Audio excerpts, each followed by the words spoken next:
अब तो बच्चे सुनते ही नहीं हैं। सबसे बड़ी बात तो ये, उल्टा जवाब देते हैं, और जवाब देने के साथ साथ धमकी भी देते हैं। और जो धमकी ना दें वो जबरदस्ती चलाते हैं। क्यों? बड़े हो गए हैं। बड़े होने का मतलब क्या होता है? इतने बड़े हो गए हैं कि माँ बाप से ज्यादा बड़े हो गए हैं। और जानते हो माँ बाप की गलती क्या है? कि वो इसको एक्सेप्ट कर लेते हैं। हाँ, बच्चे बड़े हो गए हैं। बड़े हो गए हैं तो क्या हो गया है? तोप हो गया है। आप भी तो बड़े हुए थे। बड़े होने का मतलब संस्कार सीखना नहीं होता है। बड़े होने का मतलब संस्कार खो देना होता है क्या? बड़े होने का मतलब संस्कारहीन हो जाना होता है क्या?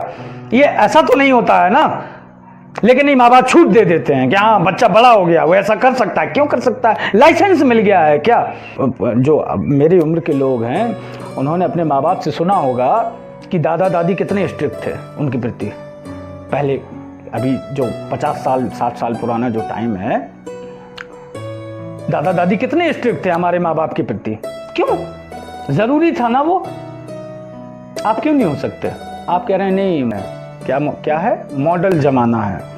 नहीं, जमाने तो आएंगे जाएंगे, सब कुछ आएगा जाएगा, लेकिन अगर संस्कार ठीक हैं बच्चे में तो आपको जिंदगी पछताना नहीं पड़ेगा। आपको वृद्धा आश्रमों में आखिरी वक्त बिताना नहीं पड़ेगा। अगर आप उनको स्कूल की शिक्षा के साथ साथ संस्कार देते हैं, रामचरितमानस पढ़ाते हैं, ईश्वर का ज्ञान देते हैं, ईश्वर के प्रति उनको बताते हैं कि ईश्वर ने भी अपने दिन कैसे कैसे गुजारे हैं, जिससे उनका मनोबल बढ़े और उनके अंदर जानने की इच्छा पैदा हो। ईश्वर क्या है? कौन है ईश्वर? कितने बच्चे हैं जो ये जानना चाहते हैं कि ईश्वर कौन है? वो कौन सी शक्ति है जो इस शरीर से चली जाती है, उसके बाद वो शरीर वहीं रह जाता है पर व्यक्ति नहीं होता है। शरीर तो वही है, पर अब क्यों नहीं बोल सकता वो? अब बात क्यों नहीं कर रहा है?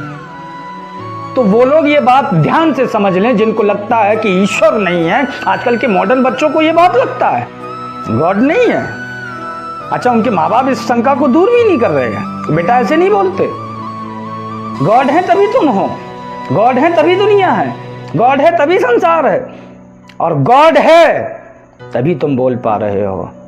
अगर गॉड का आदेश हो जाए, ईश्वर का आदेश हो जाए, उस परम पिता परमेश्वर का आदेश हो जाए, इसी क्षण आपकी सांस आपके शरीर से अलग हो सकती है।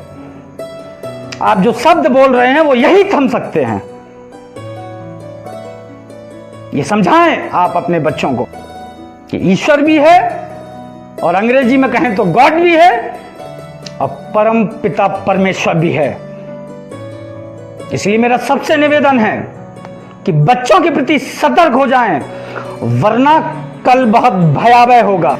अभी जितने वृद्धाश्रम खुले हैं उनकी संख्या इतनी बढ़ जाएगी, इतनी बढ़ जाएगी, इतनी बढ़ जाएगी कि किसी घर में आप बुजुर्ग ना पाएंगे, किसी घर में आप दादा दादी नहीं पाएंगे। समझिए आप इस बात को। और जिस घर में बुजुर्ग नहीं होगा वहां कोई गलत और सही बताने वाला नहीं होगा, आपकी गलतियों पे सिखाने वाला नहीं होगा, और आपको कोई यह कहने वाला नहीं होगा कि बेटा वक्त बुरा भी आता है, अच्छा भी आता है, धीरज रखो बेटा, धीरज रखो, सब ठीक हो जाएगा। मैं भगवान से दुआ करती हूं, मैं भगवान से दुआ करता हूं बेटा सब ठीक हो जाएगा, ऐसा कहने वाला नहीं बचेगा कोई। इसीलिए मेरा सबसे विनम्र निवेदन है, जिस भी कैटेगरी के गार्जियंस हों, प्लीज हाथ जोड़ के मेरा निवेदन है कि आप ध्यान दीजिए अपने बच्चों की एक्टिविटीज पर। आज के लिए इतना ही। नमस्कार, जय श्री सीताराम।